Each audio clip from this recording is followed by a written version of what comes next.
Nos haremos un par de preguntas como introducción al libro a los Hebreos. La primera pregunta es, ¿cómo puede recaer un cristiano que ha sido santificado? Hecha de otra forma sería, ¿cómo se puede volver atrás un creyente convertido? ¿Cómo? Y por último, ¿será que el adulterio es el pecado mencionado aquí, por el cual recaen ellos? Adulterio y fornicación, lugar común siempre para hablar del pecado, aunque hoy en día no se habla del pecado casi desde los púlpitos. Cuando se hace con una sonrisa de oreja a oreja.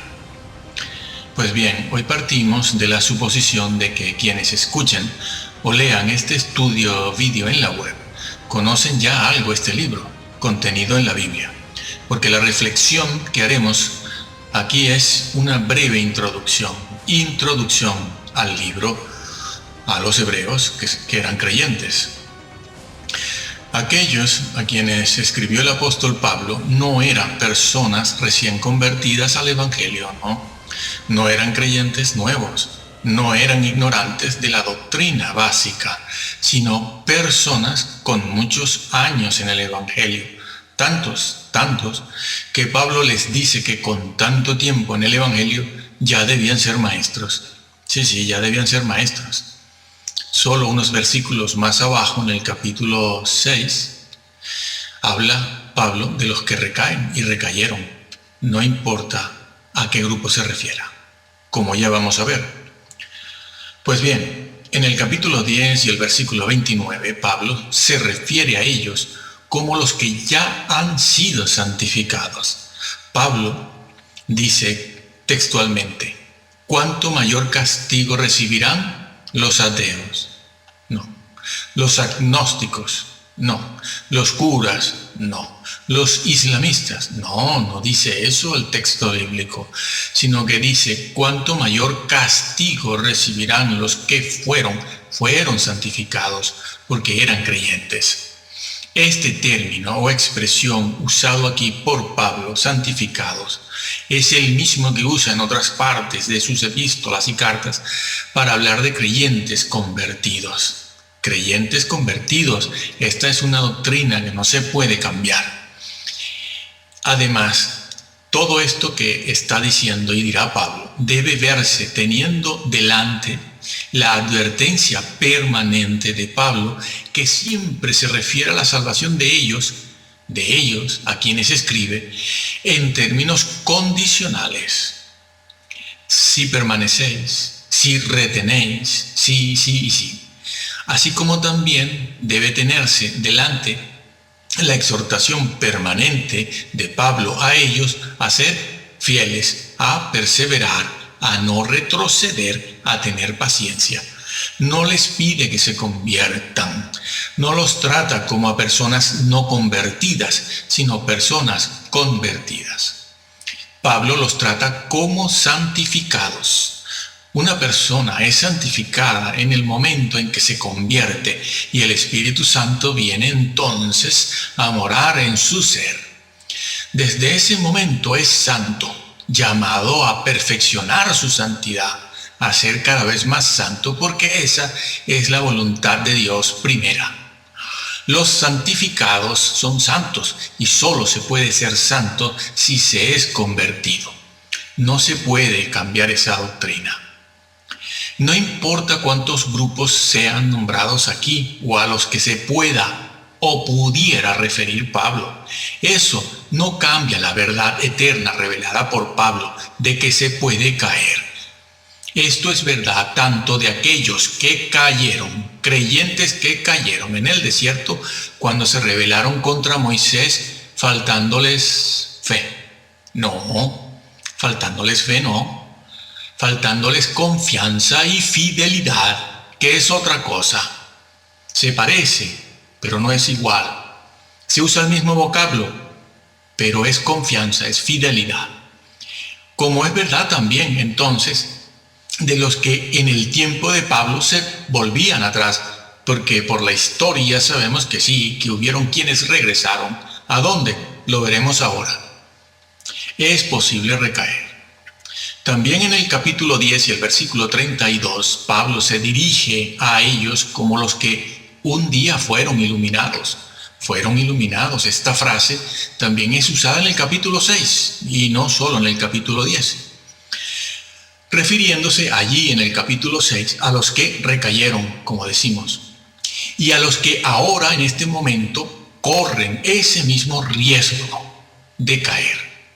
La expresión fueron iluminados significa tener conocimiento de la verdad y andar en ella, y alude sin duda a la conversión a la fe cristiana, cuyo momento culminante en aquella época, como debe serlo hoy, es el bautismo. Por cierto, que en muchas partes, en aquella época, en los 3, 4, 5 primeros siglos, la persona permanecía de 2 a 3 años en catecúmenos, en catequesis, antes de bautizarse. Algunos después también. Bueno, en el capítulo 6 y los versículos del 4 al 6, entre otras cosas, se dice, y recayeron, o, dicho de otra manera, y se han vuelto atrás. Está en el tiempo pretérito, aoristo activo participio. Por lo tanto, no es cuestión de si caen algunos. No se usa aquí ninguna de las 4 cláusulas condicionales del griego, sino que es una afirmación y una certeza real. Los que recayeron, no importa cuándo, no importa qué grupo, es una verdad eterna. Se puede recaer. Algunos allí en el tiempo de Pablo ya lo hicieron. No importa cuántos grupos. Repetimos que eso es verdad, tanto de unos como de otros. Y hoy día los ministros del Evangelio caen en la tendencia moderna de separar la fe de la doctrina, la fe de la obediencia, la doctrina del Antiguo Testamento, la ley de la obediencia o la ley de la fe o la fe de la ley.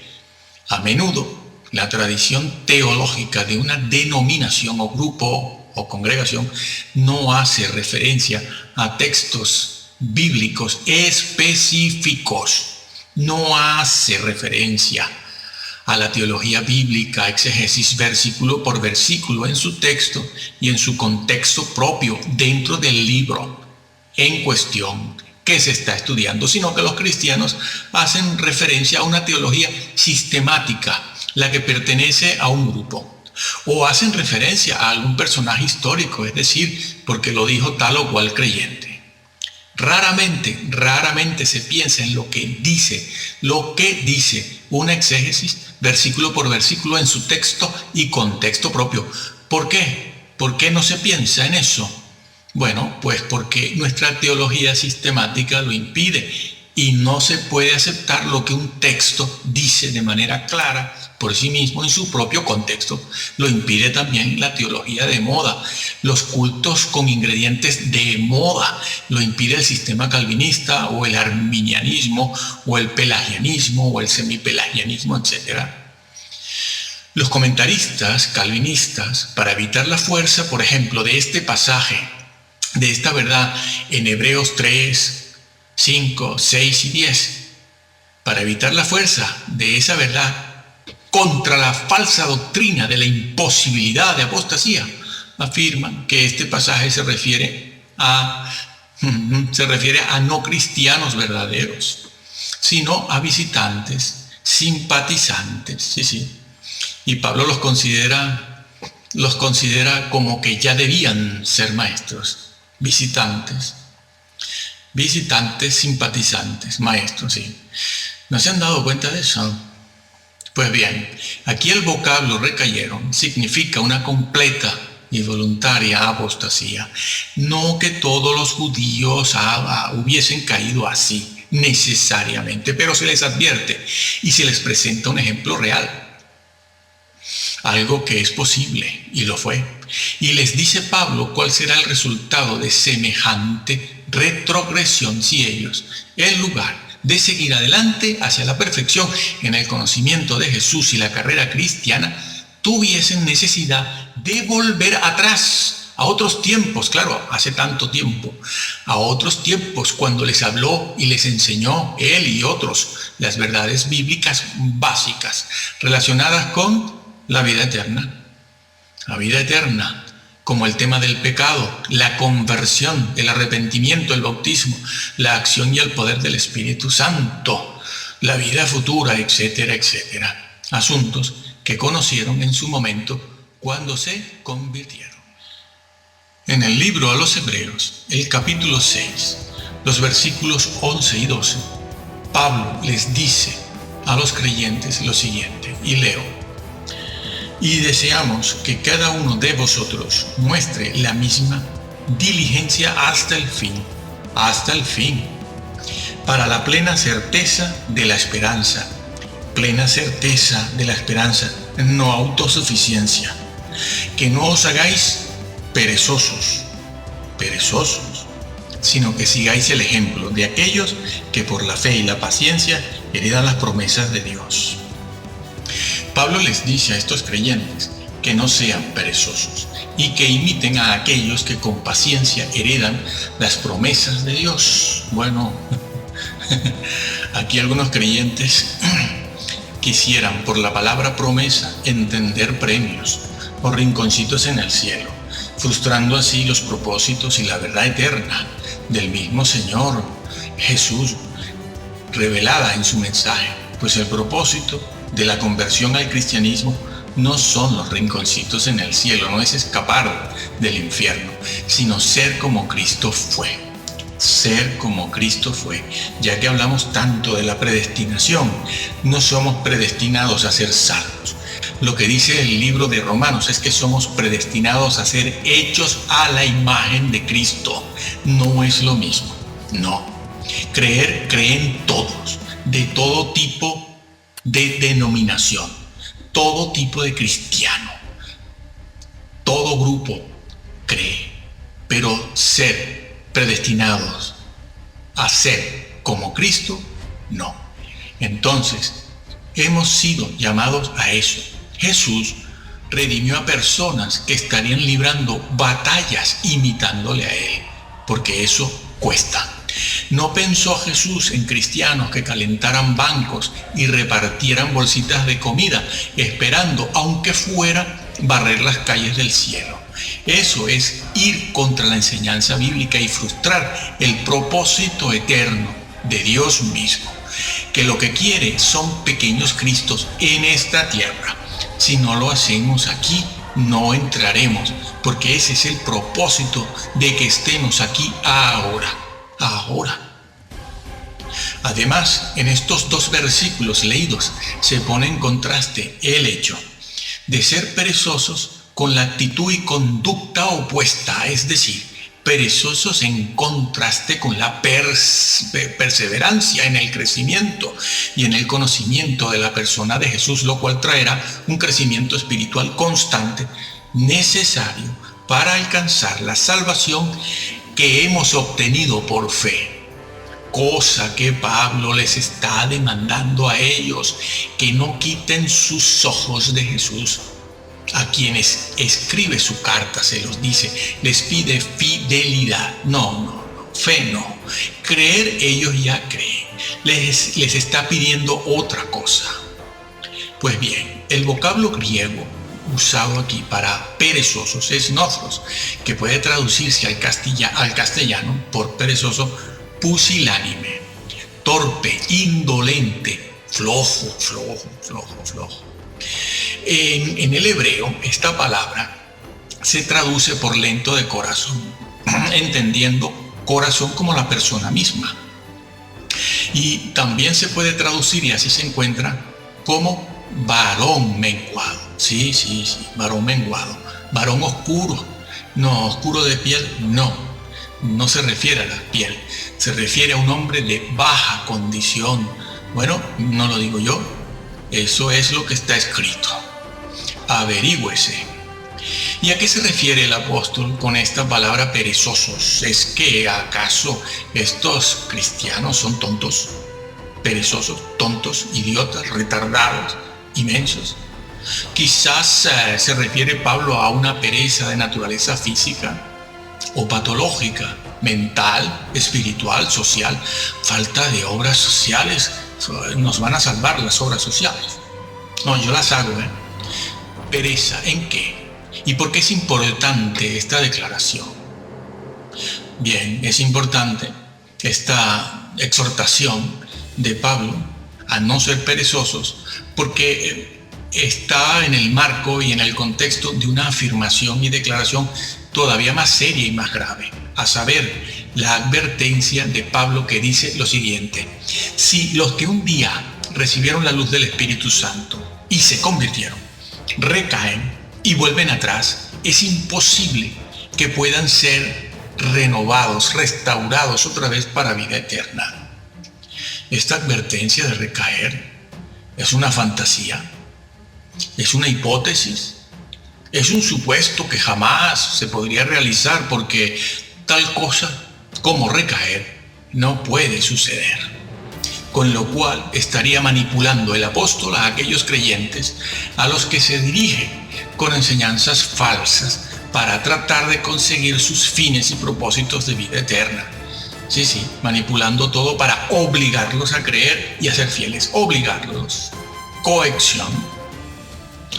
Entonces cabe la pregunta: ¿manipularon Jesús y los apóstoles también las metáforas, las analogías, las hipérboles o las historias que contaron con una semántica confusa para hacer que la gente les entendiera y obedecieran?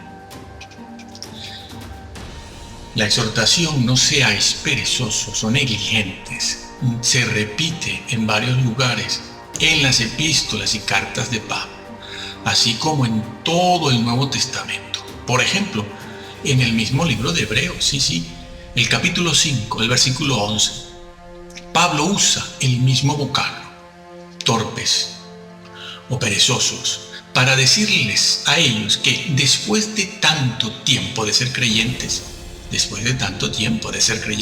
y por lo tanto, como consecuencia, debiendo ser ya maestros de la doctrina, maestros de la verdad, maestros de todo el consejo bíblico, sin embargo se habían hecho perezosos. Allí se los dice también: tardos para oír y aprender. Les dice Pablo que se han vuelto torpes, no quieren usar la mente. No se trata pues de una torpeza patológica o física o porque hace mucho calor. Deberían ellos ser ya maestros de la verdad eterna, de la doctrina, que en este caso en particular, en el libro de Hebreos, se refiere a aquella doctrina que conoce y sabe bien todo lo relacionado con la persona y la obra del Hijo de Dios, Jesús, la persona y la obra del único y más grande ser que jamás existirá, Jesús, el humano perfecto ante el trono de Dios, el Rey de la creación, el verdadero Dios y verdadero hombre ante el cual todos en aquel día habremos de dar cuenta, porque todos necesitamos un mediador que medie por nosotros ante el Supremo Juez en aquel día. Y en aquel día no habrá Nefilim, ni festín Illuminati que valga, ni híbridos, ni personajes de las galaxias, ni nueva era, que puedan escapar de la condenación eterna si no se arrepienten en esta vida a tiempo y de verdad y se someten al reinado de Cristo. Nadie quiere un rey, pero Cristo es un rey. Afortunadamente es un rey bueno, manso y poderoso, justo, completamente justo. Pero aquellos creyentes a los que Pablo escribe se habían vuelto retardados, flojos de mente para un vigoroso crecimiento en el conocimiento de la persona de Jesús y de la vida y la carrera cristiana. Veremos por qué. Flojos de mente para un vigoroso crecimiento en el conocimiento de Jesús, el Salvador, el Conquistador, el guerrero invencible, el príncipe de los ejércitos celestiales. Sí. Así también es calificado en la Biblia. Jesús es un guerrero y es un príncipe de los ejércitos del cielo. Pues bien, En los 5 primeros capítulos del libro de Hebreos, Pablo hace una exaltación de la persona y obra de Jesús. ¿Por qué había que hacerla? Porque era necesario. Se estaban alejando del Señor, como vamos viendo.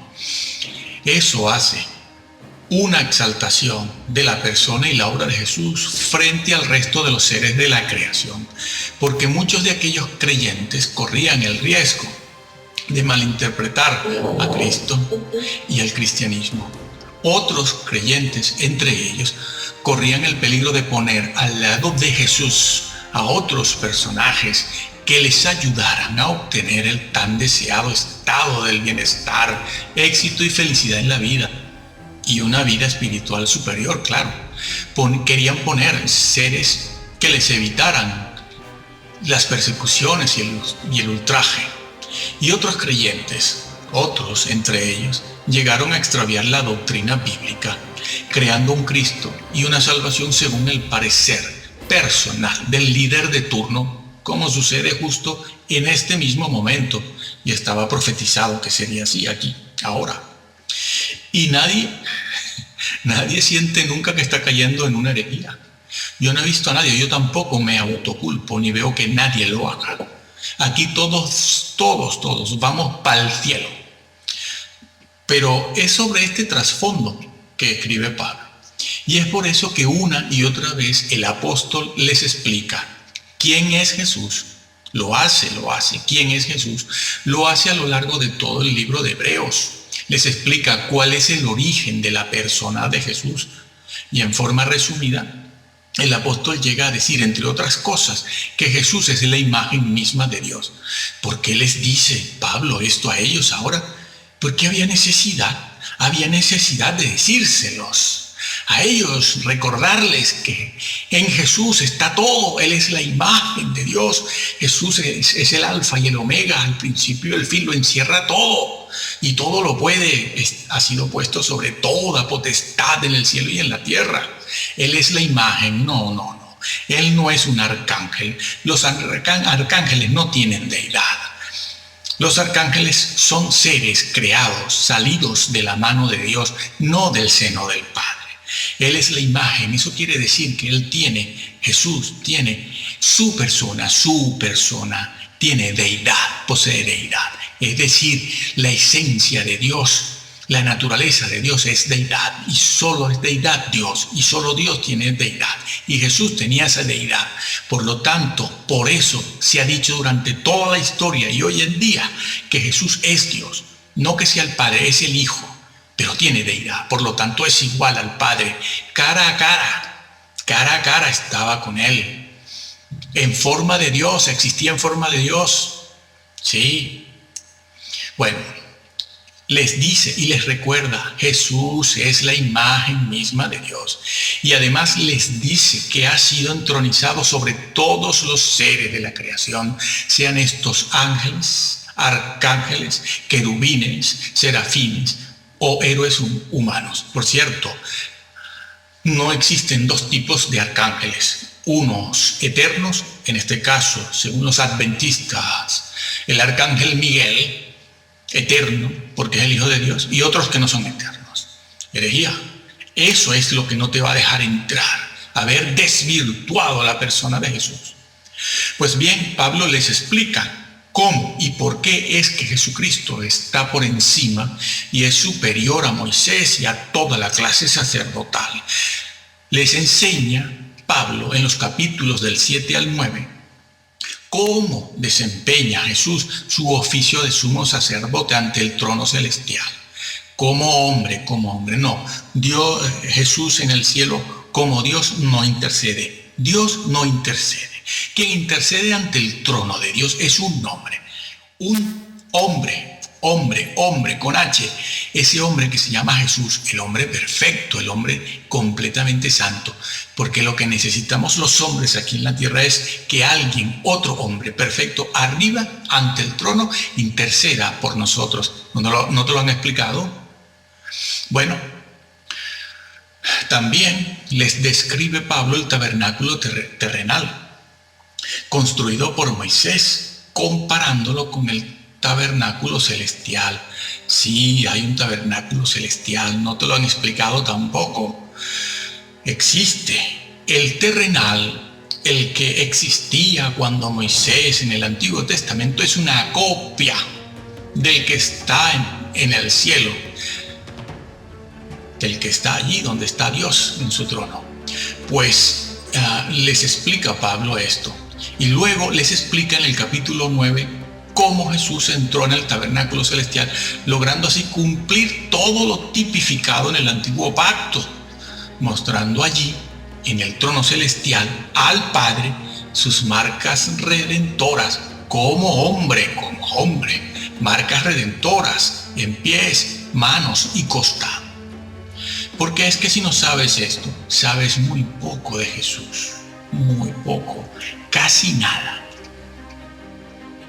Y por la historia se sabe que algunos de ellos estaban pensando en regresar al judaísmo. No que dejaran a Jesús, como nos gusta creer, que abandonaron a Jesús. No. No todos abandonan a Jesús para regresar al judaísmo, a la circuncisión, a las antiguas leyes sacerdotales, sino que al lado de Jesús querían poner a Moisés también. Eso también se hizo. Pues bien, ellos querían regresar otra vez. Siendo cristianos, querían regresar a Moisés. Muchos de ellos, no todos, al antiguo tabernáculo terrenal, a los sacrificios del pasado, con lo cual estaban invalidando el sacrificio de Cristo. ¿Se entiende? Que no podía ser repetido. Pero quizás con ello, pensarían ellos, podían así evitar tanta persecución, sufrimiento y dolor, porque en aquella época los perseguidos eran los cristianos, no los judíos. Y si ellos habían hecho o hacían esto, recaían de nuevo. Otros creyentes pusieron elementos de la cultura, elementos de la sociedad y de las creencias religiosas de su tiempo al lado de Jesús, violentando con ello los 2 primeros mandamientos de la ley de Dios, que dicen que no tendrás dioses ajenos cuando vengas a mí. Cuando vengas a mí, refiriéndose a todo aquello que puede ocupar el lugar de Dios cuando nos presentamos delante de Él en oración. Esos 2 primeros mandamientos se piensa que se refieren a las imágenes o esculturas, y eso es idolatría. Pero esos 2 mandamientos dicen que no te harás imágenes, ni vendrás con diosesillos delante de mí. Cuando vengas a mí en oración, cuando te presentes, cuando estés conmigo. Esos 2 primeros mandamientos no fueron escritos para la Iglesia Católica solamente, sino para creyentes. Son mandamientos para creyentes. Cuando vengas delante de mí, no vengas con tus diosesillos sociales, con tus cositas, con otras cosas que ocupan mi lugar. Esa es la idea, cosas que ocupan el lugar de Dios.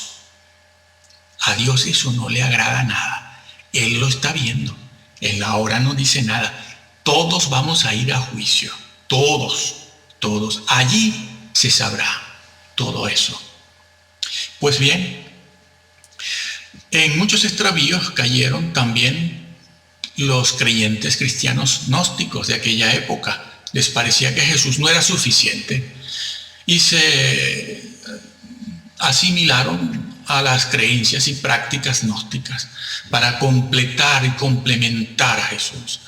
También cayó en extravío Marción el hereje, los arrianos, los docetistas, ebionistas, y en décadas más recientes, en los últimos 200 años, los ruselistas arrianos, otros que niegan la deidad de Cristo, un Dios de segunda. ¿Dónde está eso? El Dios solo puede ser de primera clase, de primer orden. No existen dioses de segunda clase. Un Dios que no es todopoderoso, dicen que es Jesús, entonces no es Dios. Porque Dios, por principio y por descripción y definición bíblicamente, es todopoderoso. Si no es todopoderoso, entonces no es Dios, era otra cosa.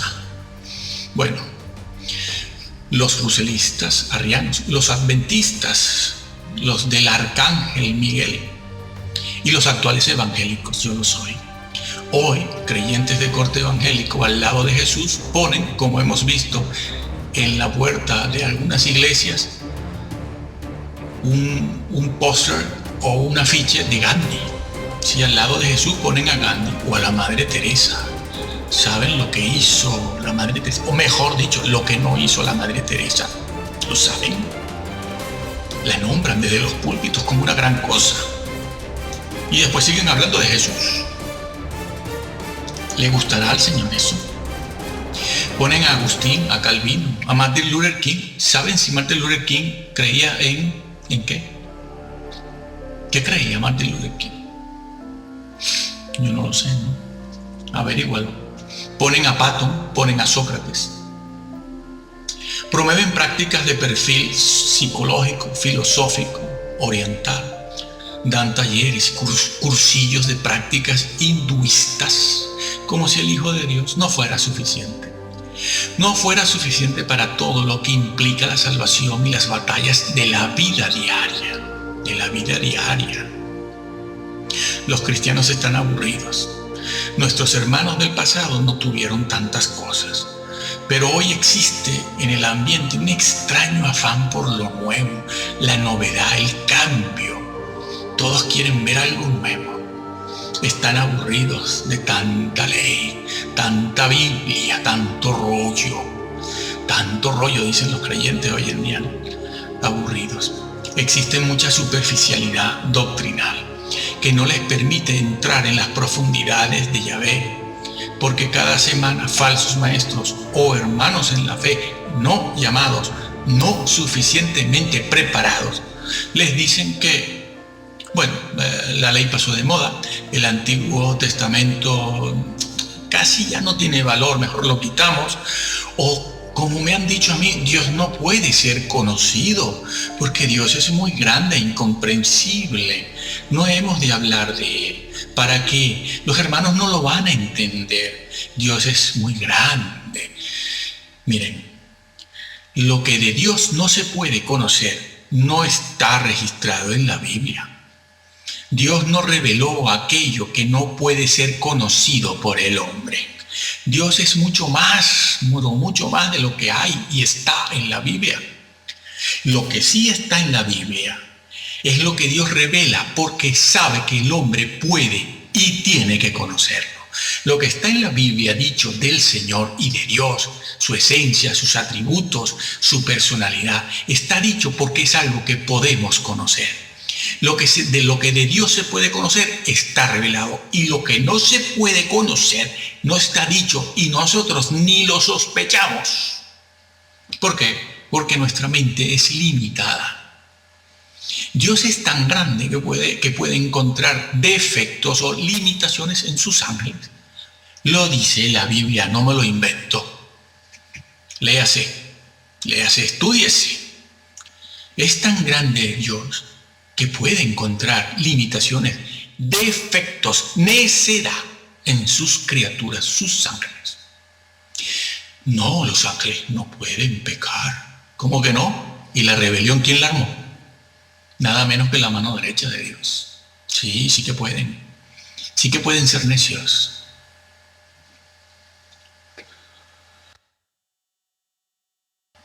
Pero Yahvé Dios siempre ha querido revelar muchos misterios de su persona y de su Hijo a los creyentes. Pero estos, con el paso del tiempo y los años, por lo general se apartan de las verdades y prácticas bíblicas del primer siglo. Se apartan hacia formas culticas extrabíblicas, abíblicas y paganas, sobre todo los más viejos. Sí, el problema no es un problema de jóvenes, de viejos degenerados. Cuando llegan a ser abuelos ya no creen ni en el infierno. Claro, tienen nietos que quieren ver en el púlpito, hijos que quieren ver en el púlpito, y ellos sentaditos. Yo también tengo nietos, hijos también. Bueno, sobre todo las personas mayores, ancianos, pensan que estas cosas que he dicho antes solo son propias del cristianismo apostólico, porque Pablo lo hizo, Pablo bailó, Pablo se echaba 3 horas cantando. Sí, sí. Cuando en realidad son ritos y prácticas realizadas por todos los grupos de corte espiritual y religioso a lo largo de toda la historia. Y hoy en día, sobre todo hoy en día, profetizado estaba. Y los que caigan en eso no entran. No están cumpliendo con la imagen de Cristo. Y así algunos, pocos creyentes, lamentándose, pues van murmurando, confundidos, aburridos, porque no tienen palabra. Y otros, todo lo contrario, salen llorando del culto. Otros van con un desmadre espiritual, el que han adquirido, claro, en largos periodos de cantos, danzas, gritos, grito va, grito viene, espectáculo, baile, etcétera, cuando no, el ministro que está arriba está peleándose con otro ministro, y esto a la congregación se frota las manos cuando un ministro de estos que aparecen en internet empieza a pelearse con otro, ¿no? Todo el mundo allí a la expectativa, ¿no? Alimentándose de las peleas y disputas ajenas en el ministerio. Sí, sí. ¿Y cómo llenan iglesias? Bueno, así es, pero solo la verdad que tiene que ver con Jesús y su obra es lo que te puede mantener el fuego interno de la fe y te puede mantener madurando y aprendiendo constantemente. El fuego del Espíritu Santo que te revela la verdad. Muchos ministros no pueden conocer la verdad a menos que la copien de los libros y después vayan al púlpito y la digan. No pueden por sí mismos porque ellos aman las felicitaciones. Ellos aman el aplauso público, que les digan qué buenos son o somos. Y así el Señor no revela nada, aunque homiléticamente muchos de ellos, no todos, son perfectos, homiléticamente, bíblicamente. No se les puede acusar de herejía, pero les falta algo, el fuego, les falta la sal. Es cuando vamos a algún sitio y comemos un bistec, un trozo de carne buena, fresca, bien hecha, pero le falta algo, le falta sabor. La carne está buena, sí, es fresca, está muy bien hecha, pero le falta sabor, claro, le falta la sal. Así son muchos. Y para ponerle sal, entonces inventan cosas por ese afán de lo novedoso, lo emocional. Pues bien, aquellos creyentes a los que escribió Pablo no eran personas recién convertidas, como dijimos antes, a las cuales les habla el apóstol Pablo. Incluso en el pasado, esos creyentes, hebreos, judíos y paganos, creyentes cristianos, cuando se convirtieron, estos creyentes sufrieron y experimentaron fuertes padecimientos como cárceles, vituperios, tribulaciones, despojos, ultrajes, y fueron hechos espectáculo público. Sí, y en ello habían cumplido la voluntad de Dios. Sí, Pablo se los dice. Dice, en eso han cumplido con la voluntad de Dios, porque esa es la voluntad de Dios. Que ahora la hayan cambiado, no Dios, los hombres. Habían pasado por momentos difíciles, por pruebas, persecuciones, y Pablo los alaba por ello, por lo bien que lo hicieron cuando se convirtieron. Lo bien que se portaron, con qué fervor, con qué valentía, sin miedo a perder los bienes terrenales, materiales, sabiendo que en la eternidad tendrían más y mejores bienes duraderos. Lo hicieron muy bien. Pablo se los dice, y Pablo les dice y los felicita, porque habían servido, habían ministrado y ayudado a los santos, al pueblo de Dios, refiriéndose posiblemente Pablo con ello al servicio que aquellos hermanos habían prestado a los mismos apóstoles, misioneros, predicadores, en la labor de llevar el mensaje de salvación a toda lengua, tribu y pueblo. Les dice Pablo, fíjense en esto, les dice Pablo que Dios no es injusto para olvidar eso, no lo ha olvidado, que eso tiene su recompensa. Ah, sí, su recompensa segura, no. ¿Tiene su recompensa? Sí. Lo que decíamos al principio, sí permanecen en fidelidad, que no creyentes. Creyentes no, fieles, que es otra cosa. En aquella época había una gran persecución, en la época en que Pablo les escribió a ellos. Y había una tentación a torcer la escritura, la doctrina, o a negar a Cristo, o renegarlo, o simular que se le renegaba. Los listos siempre hacen eso, los vivos y listos siempre simulan renegar de Cristo para salvar la vida, ¿no? Para salvar la vida. Pero el Señor no sabe, no la salvan. Por eso Él dio esta enseñanza. Aquel que no pierda su vida por mí, no es digno de mí, no es digno de mí. Entonces, bueno, sí, porque el Señor dijo, todo el que quiera salvar su vida, la perderá, pero todo el que pierda su vida por causa de mí, la hallará. Eso lo dijo el Señor. Así que estamos viendo que el problema de ellos no era un problema de adulterio.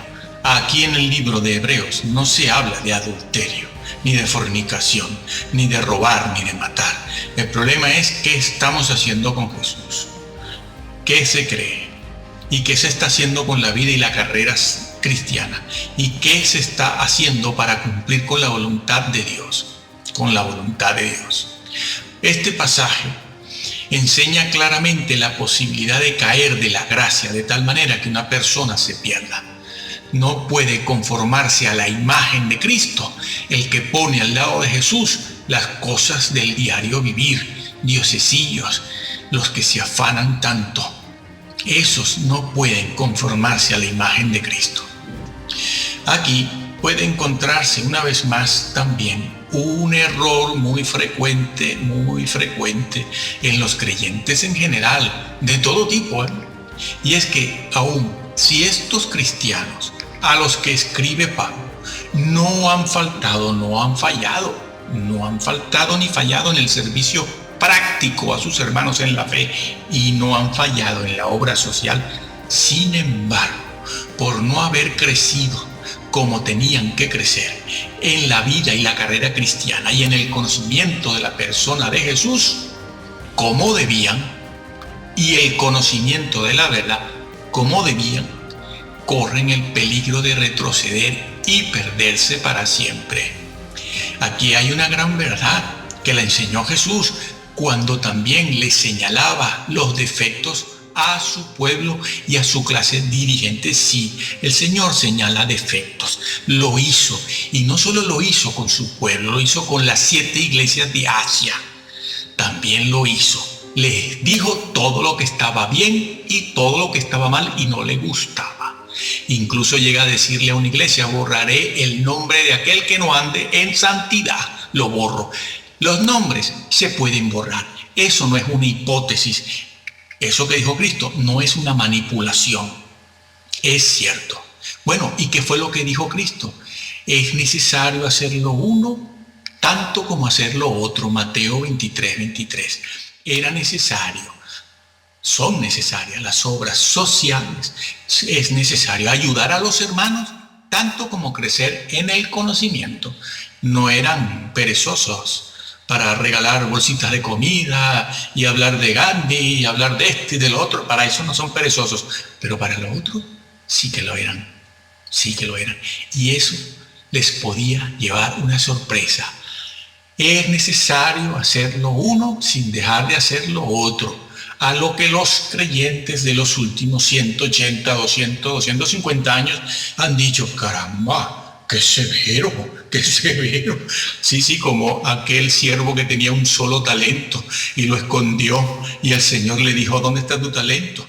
Y ese siervo infiel no solo le dice al Señor que no hizo nada, no solo le dijo eso, no he hecho nada, lo escondí bajo tierra, sino que además lo acusa y le dice: bueno, es que tú quieres recoger donde no siembras y pides lo que no das. Sí, los creyentes son así. Claro que el de la historia de Jesús fue abierto, porque Jesús desenmascara todo. Pero en las iglesias no. En las iglesias están escondidos. Ponlos tú a estudiar la Biblia como se debe y ya verás que van a saltar todos del asiento, acusándote de severo. Pero es mejor cumplir la voluntad del Señor. Hoy los creyentes son muy delicados. Lo han sido siempre los creyentes. Pero hoy es una cosa que es un atentado contra la democracia. No digas esto, porque es un atentado contra la libertad. En el cielo no hay democracia.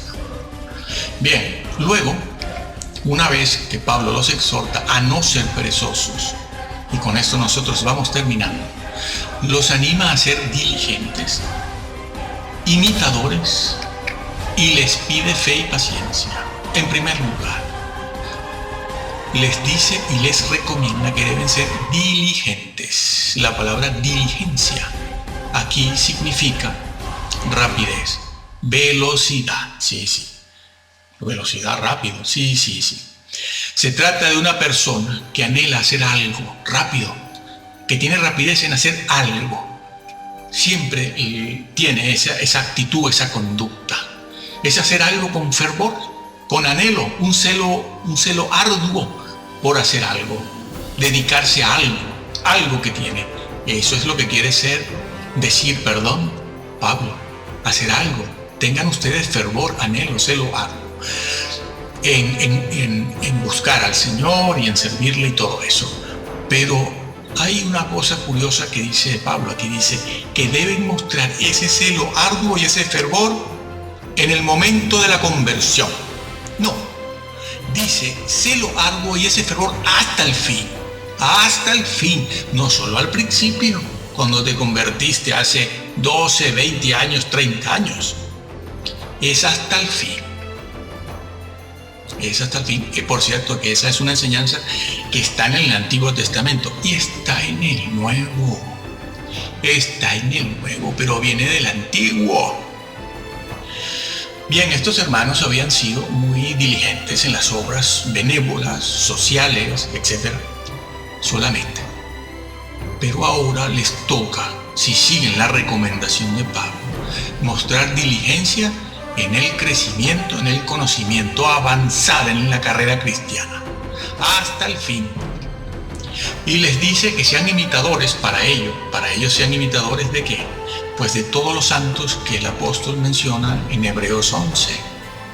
Nombra a Abraham y nombra a varios reyes. Supuestamente está Daniel nombrado allí. Todos los héroes, eso que nosotros llamamos héroes de la fe, están allí descritos. Pablo se los nombra, se los recuerda para que los imiten, para que imiten desde Abraham, desde allí en adelante a todos, al rey David, todos los que fueron perseguidos también, que andaban deambulando, durmiendo en cuevas, vestidos con pieles de ovejas, pasando hambre, pasando frío a causa de la justicia, la divina, no la terrenal, que nos falla mucho, Ya saben lo que Jesús pensaba de los jueces, ¿lo saben? No saben lo que pensaba Jesús de los jueces. ¿Dónde utilizó el Señor la figura de un juez? ¿Y para qué? Hombre, hubiera utilizado cualquier otra cosa.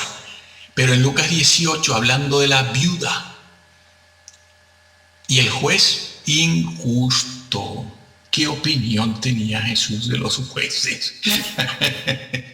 Bueno, y de aquellos jueces también que le juzgaron a él. El hombre es hombre. Maldito el hombre que confía en el hombre, dice la Biblia. Y maldito el hombre que detiene el juicio de Dios. ¿Lo sabías? Por eso aquella gente de Hebreos 11 eran tan grandes. Porque eso lo conocían y lo vivían, lo tenían interiorizado. Y así vivían. Ninguno de nosotros sería capaz hoy en día de enfrentarse en una conversación con un hombre así, porque ¿sabes lo que le decimos? Este hombre es un dictador, atenta contra la libertad y la democracia, es un mal educado. No, eran los profetas de Dios. Y Pablo les dice a ellos, imítenlos. Utiliza la palabra fe y paciencia. Por fe, ya saben, que no es simplemente creer, sino fidelidad, perseverancia, y paciencia es longanimidad, grandeza de ánimo. Imitar a aquellos que a pesar de los sufrimientos fueron firmes ante los males que les afligen y fueron fieles a lo que Dios pedía. No acusaban a Dios de ser severo, como hacen hoy en día, implícitamente, porque eso por la boquita no le sale a nadie, pero lo llevan en el corazón. A veces conscientemente y a veces no se dan cuenta y lo muestran inconscientemente. Concluimos aquí. Hermano, ¿amas la verdad? Lee la Biblia tú solo. No te ayudan en la iglesia tu pastor, ayúdalo tú a él. Lee la Biblia. ¿Qué edad tienes? No importa. Muchos hombres se han convertido con 50 y 60 años y han hecho carrera. Han hecho carrera. Tienes mucho que hacer, tengas la edad que tengas. Tengas la edad que tengas. Tienes mucho que aprender, que averiguar, que aprender de tu Señor para que le adores. Quien no conoce al Señor no lo puede adorar. ¿Qué adoras tú? Una figura. Tú adoras a la persona, pero la persona has de conocerla y valorarla. En la medida en que conozcas y valores, en esa medida se da la adoración. La adoración en la Biblia, ¿sabes qué significa? Conciencia reflexiva. Donde no hay una conciencia reflexiva en cuanto a los atributos de Dios, no hay adoración. Habrán saltos, habrán estas banderitas que sacan en la cancha olímpica las chicas, las muchachas, las mujeres, cuando salen a bailar entre un descanso y otro y mueven las banderitas y todo eso. Eso lo están haciendo en las iglesias, con esas cintas de colores tan bonitas. Eso no es adoración. Ni siquiera llega a la altura de la alabanza. Porque quien no conoce al Señor no lo puede alabar. Estás alabando al Jesús de tu propia mente, de tus propios conceptos, según tu nivel intelectual. Algunos no tienen ningún nivel intelectual. ¿Por qué? Bueno, porque las cosas en la vida son así. Por lo tanto, de Jesús, nada, absolutamente nada. Pero ellos van a adorarlo. ¿Cómo? A saltar, a bailar, una bandera por aquí, otra por allá. Después el pastor, que necesita hacerse sentir, pues empieza a gritar o empieza a maldecir a otro ministro. Empieza a hablar de aquellos que atentan contra su poder y contra su ministerio. Pero es que el de allá hace lo mismo con él, ¿sabes? Y los creyentes de aquí están con este, y los de allá están con el otro. Y es una pelea de perros, una pelea de gallos. Van con la cresta alzada, y eso le encanta a la congregación. Esos dejan el dinero allí, y el pastor lo sabe. Y el pastor se llega a creer su propia mentira. El obispo, el cura, el que sea. Pero tú lee la Biblia si te quieres salvar. Ama la verdad, busca amarla. Hoy hay muchas ayudas para saber qué dice la Biblia. El libro de Hebreos no habla de adulterio. Hay un pecado tan grave o más que ese. Es poner al lado de Jesús todas esas cosas que estamos viendo, mencionando desde el púlpito a filósofos, políticos, héroes de guerra, de batallas, a Gandhi, al Papa. Los mismos evangélicos felicitan al Papa. ¿Saben lo que hay en el Vaticano? Es que no han pasado, bueno, iba a decir por una universidad, pero no hace falta ir a la universidad.